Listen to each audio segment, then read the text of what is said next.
What's cracking, guys? Omar Isaf here, back with another video. Here, instead of outside of my garage, outside of my house, don't pan up. I'm not talking about that. I'm talking about this staircase. I actually live underneath this bad boy right here. It has everything I need. Yeah, it's great. I love it. But I'm not here to talk today about my massive success, my nice house, my line of cars. I'm here today to talk about motivation and how, in a way, I guess I'm going to call this video, I don't know yet, but probably something like motivation is bullshit. And here's what I mean. I get a lot of people ask me questions all the time, either young dudes or people that are advanced, well into lifting, saying, or asking the question, how do you stay motivated? And it's a good question, but I think motivation is the wrong word. And I say that because I've had a lot of my friends, I remember when I started lifting, at university, to now, most of the people that I started lifting with have actually stopped lifting a long time ago. And I think motivation is one of those things that comes and goes, right? And that's why I think motivation videos are bullshit, the whole concept of them. Why? Because they're supposed to, it's almost like crack in a way, honestly, or anything that's addicting. Did you know the average person spends a year of his life watching inspirational YouTube videos without actually making a difference? The average person will believe what I'm saying because I talk in a cadence that sounds thought out and factual, when in the actual, it has no meaning. What provides to your brain a little bit of dopamine, serotonin, when you think, hurrah, like I'm gonna crush the world. Like you watch a motivation video, so you think, oh man, like you know what? Yeah, it's time to seize the day. Let's do it. But it's an artificial motivation, right? It's implanted into you. And I'm not saying external, internal motivation. We could talk about all sorts of different things, but I think ultimately finding your why is most important. But let me backtrack once again and talk about that temporary dopamine, that serotonin that occurs in your brain when you watch that motivation. I've seen, and from coaching a lot of people, they'll say like an event happens to them, right? Like let's say either they have a breakup, they have some huge thing that happens to them that just causes a fundamental shift in their brain. So they feel super motivated. They're tired of being the way they are, so they want to change. And that's good. You need to use that feeling, that sensation to propel you forward into building the habits, the consistency, and finding the why to keep you going. So when you don't feel like training, you still train. Because if we only go by motivation, you'll only really train when you feel like training. Like, oh, I feel really motivated to train. I'm going to go on and get it. I'm like, nah, man, making progress is the ability, the stick-to-itness when you don't feel like lifting, when you just feel like, you know what, everything's tired, achy, sore. I've done this whole training block and I haven't really gotten stronger. I still look like a potato. Should I even keep lifting? And yet you still do. That's stick-to-itness. That's not motivation, my friend. So motivation, and that's why I don't like some of those quotes. Not that there's problems quoting things that you find inspirational, but relying on them or seeking that crack-like addiction where you need that motivation, that sudden spark. You need kind of that long-term, let's say, desire in order to do this. And in order to build that desire, it's not one temporary motivational thing. It's not just one video that's going to inspire you. It's the lifestyle. It's the reasons why. And when I say the reasons why, I think we could get deeper and deeper as we, train. And as you get deeper, you'll start training or you'll stick to it longer. And here's what I mean. Your first goal, like many of us, for myself too, it's like you want to look good. Maybe you want to look better. You think the opposite sex or whoever, you think they're going to be attracted to you more if you get in better shape. So it propels you to kind of start maybe this fitness journey. And then before long, you discover that girls really don't care too much about how you look in the end. A difference between 8% body fat and 10% body fat is nothing.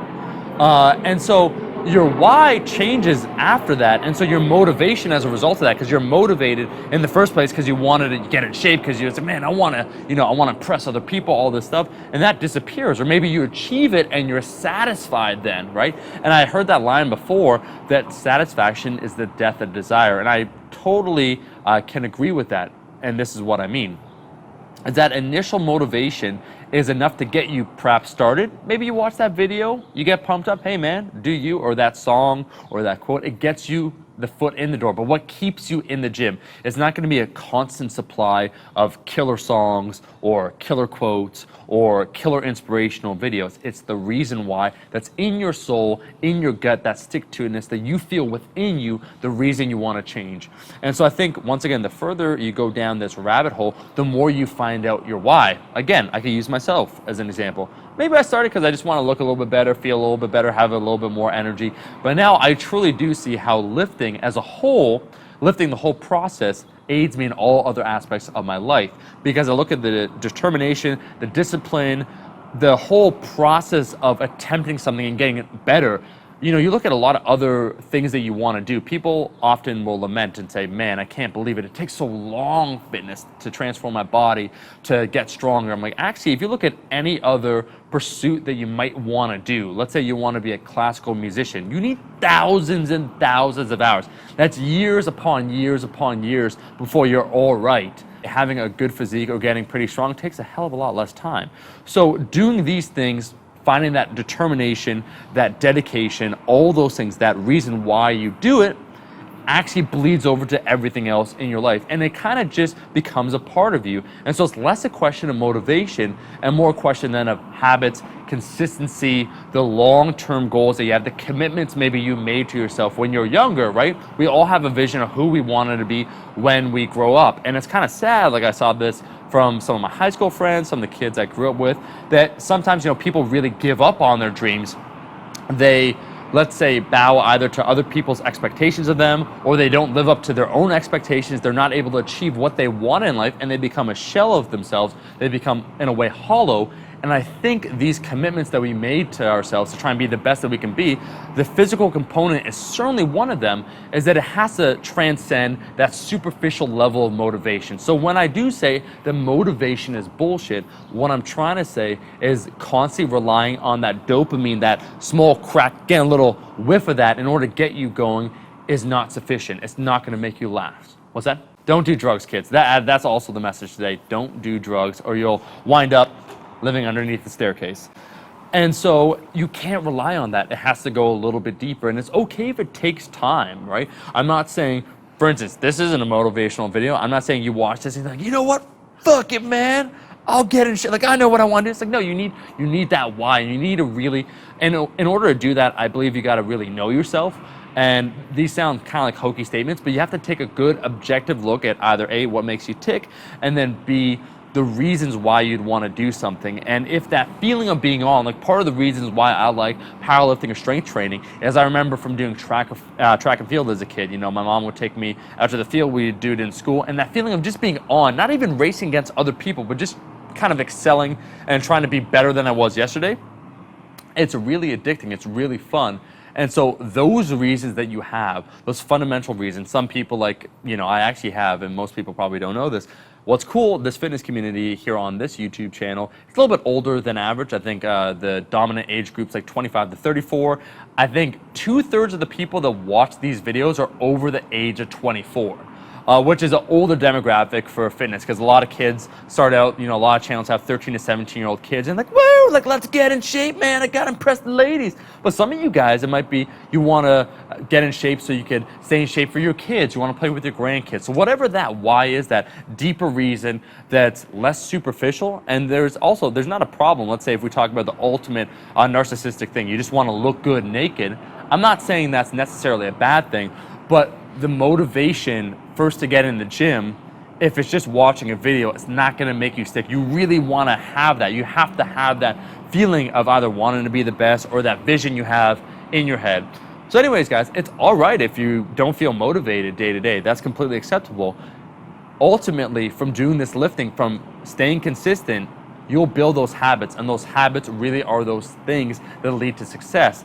I partially was reminded of this when I watched my boy Silent Mike, and he said that, like, at this stage of his lifting career, he's not necessarily constantly motivated to go to the gym where it's like, oh man, I'm going to smash a PR, because those small victories happen fewer and fewer the more advanced you are on this lifting journey. So it's about that long game. Anyways, guys, that's all I wanted to say. I was thinking about that too, why so many of my friends stop lifting, why most people, I forget the statistic, but it's something within the first few years, you know, like 80% of people stop lifting and they don't resume it. I'm not saying that's the accurate number, but why is that? And what can we do, more importantly, to change that?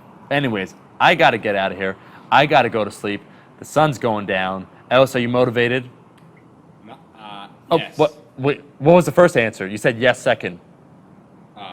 Absolutely. Are you ready to dominate? Yes. Oh, no, you want the camera set it. Shit. Okay, well, guys, if you like the video, Ellis, what are we going for here? 17,031. Yeah, well, Ellis's pay, his employment, Diet Coke relies on this. So if you like the video, I'm looking right at you guys here. Like the damn video, and I'll be seeing all you guys, my rascals, in that next video. Peace.